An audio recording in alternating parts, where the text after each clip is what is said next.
Albert Einstein spent the last 30 years of his life chasing after a theory of everything, an equation, perhaps no more than 1 inch long, that would allow us to summarize all the great laws of the universe.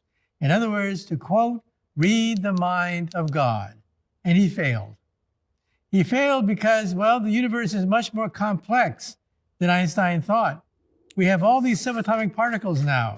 How are we going to make sense out of the vast diversity of matter we see around us? The theory of everything has to be fantastic. It has to be incredible. It has to be crazy. Why does it have to be crazy? Because all the easy stuff was shown to be inconsistent mathematically or physically. And that's where string theory comes in, because string theory is crazy. So string theory is based on music. All these subatomic particles are nothing but musical notes on a tiny vibrating string. So this would be an electron, this would be a quark, this would be Yang-Mills particles. Different vibrations give you different particles, and that would explain why we have so many subatomic particles. So in other words, what is physics? Physics is the harmonies we can make on these vibrating strings. What are subatomic particles? Each vibration is a subatomic particle. So then, what is the universe? The universe is a symphony of strings. And then what is the mind of God? The mind of God is cosmic music resonating through hyperspace. So what is the leading candidate to rival string theory? Well, the leading candidate right now is called loop quantum gravity, but loop quantum gravity has problems. First of all, it does contain Einstein's theory of gravity, but it says nothing about particles. There's no electron, there's no proton, there's no neutron. Matter as we know it is not there. Therefore, it cannot describe the universe.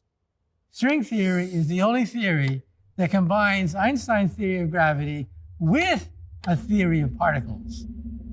The main criticism of string theory, which has to be taken seriously, is, well, where's the beef? Where's the beef? Where are these particles that are predicted by string theory?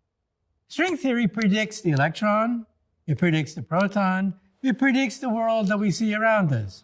But, and it's a huge but, it also predicts other particles, particles heavier than what you see around us. So where are those particles predicted by string theory? One idea is that these particles make up dark matter. When you look at the stars, we see more than just hydrogen and helium.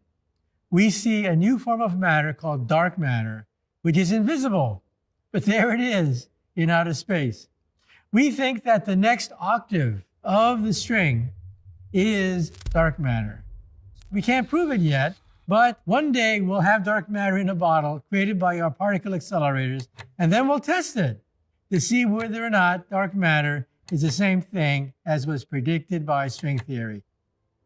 So that's the weakest link, and that's one way to prove the theory is correct, by looking for an explanation for dark matter, black holes, and the universe that we see around. Just like even with the proton, no one today is smart enough to figure out how to create a proton out of 3 quarks. A simple question, but it's too hard mathematically. That's where I think quantum computers can come in. Quantum computers could settle the question, is this a theory of everything or a theory of nothing? Get smarter